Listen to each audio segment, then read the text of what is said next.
वसईसह देशभरातील सर्वच कोर्ट आता पेपरलेस होणार आहेत।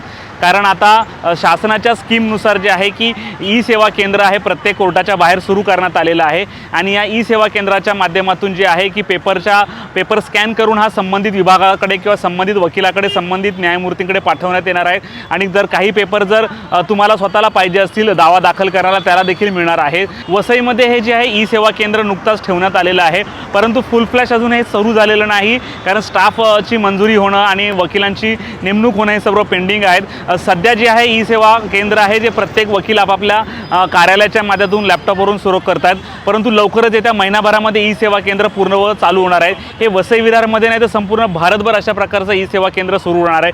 कसं आहे ई सेवा केंद्र आणि त्याबद्दल नेमकं ॲडव्होकेटनी काय माहिती दिली आपण ऐकूयात। हा हायटेक कंटेनर आहे, तर या कंटेनरमध्ये इथे लिहिलेलं आहे बघा ई सेवा केंद्र आहे।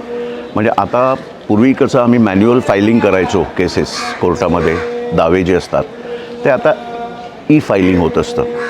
तर ती ही स्कीम आहे ज्युडिशरीची, गव्हर्मेंटची ही स्कीम आहे ज्याच्यामध्ये सगळं फायलिंग हे मॅन्युअल पेपर जो आहे पेपरचं वर्क आहे ते कमी व्हायला पाहिजे आणि सगळं क्लिकवर सगळं फॅसिलिटीज मिळायला पाहिजेत। म्हणून ही ई सेवा किंवा ई फायलिंग जे आहे ते आता सुरू झालेलं आहे आणि त्याच्यासाठी सध्या ही कोर्ट प्रोव्हायडेड हे सुविधा आहे जी अजून कार्यान्वित झालेली नाही आहे।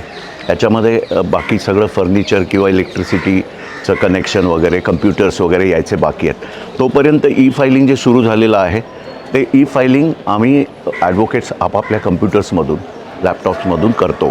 कोर्टामध्ये जी फॅसिलिटी ती ॲडेक्वेट नाही आहे आणि त्याच्यासाठी ही स्पेशल फॅसिलिटी ही आता प्लॅन्ड आहे आणि खूपच लवकर हे पूर्ण याच्यातलं सगळं फर्निचर आणि बाकीच्या गोष्टी पूर्ण झाल्या की इथून होणाऱ्या खिडक्या आहेत तर या खिडक्यांमधून आतमध्ये कोर्टचं जे प्रतिनिधी आहेत ते बसणार आहेत आणि या खिडकीमधून तुम्ही एक एक फायलिंग देऊ शकता, असं प्लॅन आहे। हा कधी चालू होणार पूर्ण?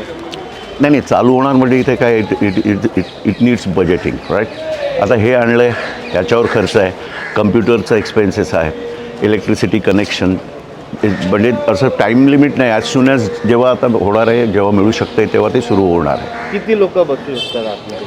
नाही ॲक्च्युली आतमध्ये बसण्यासाठी जी रचना आहे त्याच्यावरून तो कोर्ट स्टाफ बसणार आहे। तिथे 3 खिडक्या आहेत, ते 3 लोकांसाठी बसण्याची व्यवस्था आहे। त्यामुळे मला वाटतं हे बाहेरूनच टेंडर करायचं अशी ही स्कीम आहे।